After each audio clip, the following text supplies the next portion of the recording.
नोंथांमोनाथ' बयबो मिथिखादों flight crush जानाय बा प्लेन बेरफुनाय जोंनि भारतावनो आहमेदाबादाव गोबाङा जाथायखौ नुनानै प्लेन गाखोनो गिनाय मानायबो स्टेटास सोनानै दोननायफोरखौ नुदों।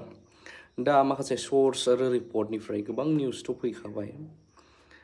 निउस रिटन निउस बा लिरजानाय निउसनिफ्राय आं नोंथांमोननो माखासे इनफरमेशनखौ होनो नागिरदों। बबे एयारपर्टआव आहमेदाबादनि आरो बेसेबां पेसेन्जार आरो साबैसे थैखो आरो बबे हस्टेलावहाय क्रास जाहैनाय प्लेना सौदावहैना बेरफुनाय गोलैनानै बेसे टाइमाव आरो थैनाय फेमिलिफोरनो बेसेबां मा फोसावदों नैबेखौबो आं ससेबाबो सर्टलि इनफरमेशन होनो नाजागोन।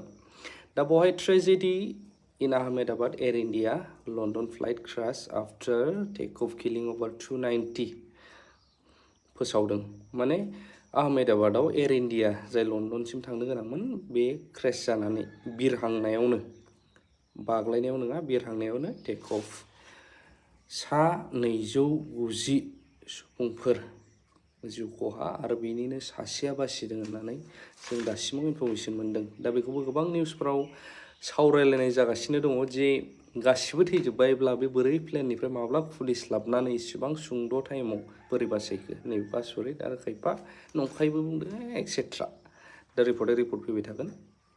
बे जाहैबाय मैया थांनाय जुन 12, 2025 हॉरिफिक एयार ट्रेजेडी। बे जाहैबाय फ्लाइट नाम्बार AI 171 जाय Boeing 787 ड्रीमलाइनार फ्लाइटमोन बियो। बे बिरदोंमोन सरदार वल्लभभाई पटेल इंटरनेशनल एयारपोर्टनिफ्राय आहमेदाबाद।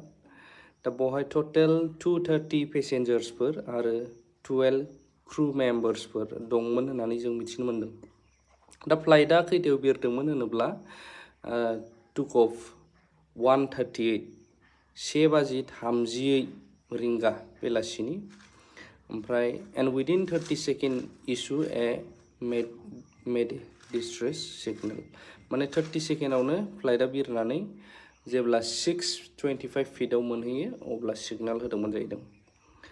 दा बेनिनो मेगानगर लकेलिटियावहाय फ्लाइटआ गोलैदों। ओमफ्राय दा बे फ्लाइट क्रेश जानायाव गोलैनायाव मा लस कन्ट्रल जादों ना मा इन्सिडेन्ट जादों बेखौ ब्लेक बक्स होननाय जों गोबाङा भिडिअफोर नायोबा मिथियो। फ्लाइटआव बे बुस्थुआ रेकर्ड डाटा स्टोर जानानै थायो मा जामारदों एनि प्रब्लेम एनि जाथाय फ्लाइटआव।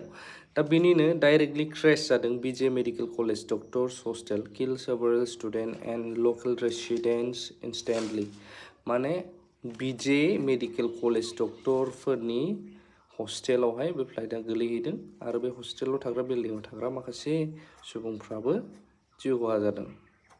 Over 70 fire brigades and multiple army units were deployed for rescue and recovery. 70निबो बारा फायार ब्रिगेडफोर आरो आर्मिफोर जेसेबांनाखि पुलिस गोबांथार जाय स्टेशनफोर दङ बिथांमोना रिकभारिनि थाखाय गोबां हुलस थुलुस थाबैनो माबादों। Death toll cross 290 only one known survivor।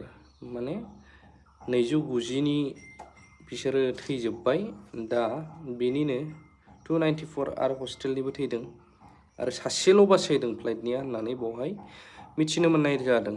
दा PM मदि बा प्राइम मिनिस्टाराबो बेवहाय एक्सनि गेजेरजों बा टुइटारनि गेजेरजोंहाय बिथाङा टुइट खालामदों the tragedy in Ahmedabad has stunned and saddened us it is heartbreaking beyond words.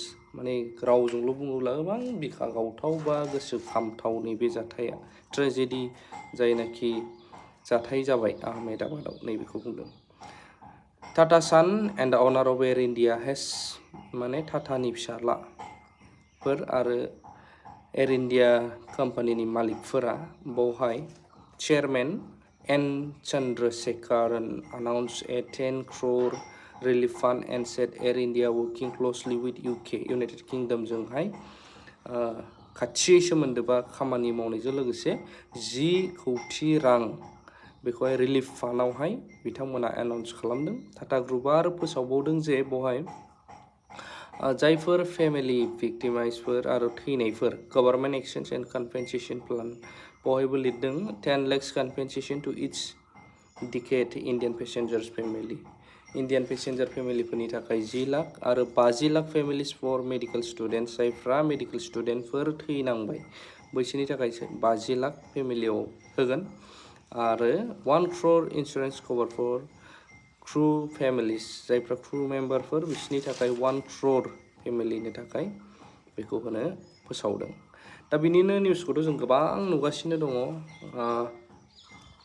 माने एभिएशन हिस्ट्रियावहाय एयार इन्डियानि नैबे वर्स्ट डिजेस्टार बा गाज्रिसिन जाथाय होननानै जों मिथिनो मोनगासिनो दङ दासिमाव मानो होनोब्ला ओरैबायदि सेफेस्ट फ्लाइट होननानै बेखौ मानिनाय जायोमोन बइं 787 आरो गोबांथार एयार इन्डियानि फ्लाइटफोरखौहाय दा मानि थाखाय बिरहांनायाव बिदि जाखो गोबां टेकनिकेल इसुनि थाखाय ना मा मार सिङाव खोथाया आरो जायनाखि सासेल' बासायदों बेखौ लानानैबो गोबां निउस मिडियाफ्राव चर्चा जागासिनो दं आरो मोनसे फेमिलि दंमोन हिन्जावा डक्टर आरो हौवाया इउकेआव थायो इउनाइटेड किंडम लन्डनाव दा हिन्जावा मा जाबाय गावनि साख्रिखौ नागारना हौवाजों मोजां रायजो जाहैनोसै होननानै हौवाजों जास्ट थांदोंल'मोन गथ'फोर 3 लानानै दा फेमिलियाव 7 खनसेनो बिसोरबो सिलिंखार खामग्लिजोबनाय नुदों थ' फ्लाइटआव बिदिनो जों गोबां नुयो खिन्थु ट्राभेलिंनि थाखाय सेफेस्ट वे होनोब्ला फ्लाइटआनो नाथाय माबा मोनसे जायोब्ला नोंगौ बिराद बहाय नोङो बेलुन माबा माबि जेबो गैला फ्लाइटआवहाय पेराशुटनो मा होनो मोनसेल'सो थायो बे रक्षा जेकेट दैयाव गोलैबा माबा बेनि थाखायसो बेबो थ' बेफोरबायदि बिराद ओरैबा नायनोबा थाङोब्ला रिक्सबो ओरै नायनो थाङोब्ला सेफेस्ट वेबो होनजायो माने ओरैबायदि खम आरो बेफोरबायदि जाथाय जानाया फ्लाइट हिस्ट्रियाव एक्सिडेन्टफ्रा अब्लाबो जायोबाथाय जायो ओरैबायदि जायो डिजेस्टार दा बेबायदि गोबां मानसिया संखिदों गिखांनाय फैदों खायफा बुंदों फ्लाइटखौनो गाखोला आं बेफोरबायदि एक्सेट्रा खोथाफोर थ' माला मा जायो मिथिया इट्स एन एक्सिडेन्ट जायखौ जों होनो एक्सिडेन्ट थ' बेबायदि आरो ना आहमेदाबादनि जाथायखौ गोबाङा निउसावथ' मोनखाबाय अब्लाबो आं सुंद'यै मा बावोमोन बेखौ ससेबाबो फोसावबाय बेखिनियानो थेंक इउ भेरि माच फर वाचिं लाभ इउ अल आं एसे थिंदोनि दायो ज' ज'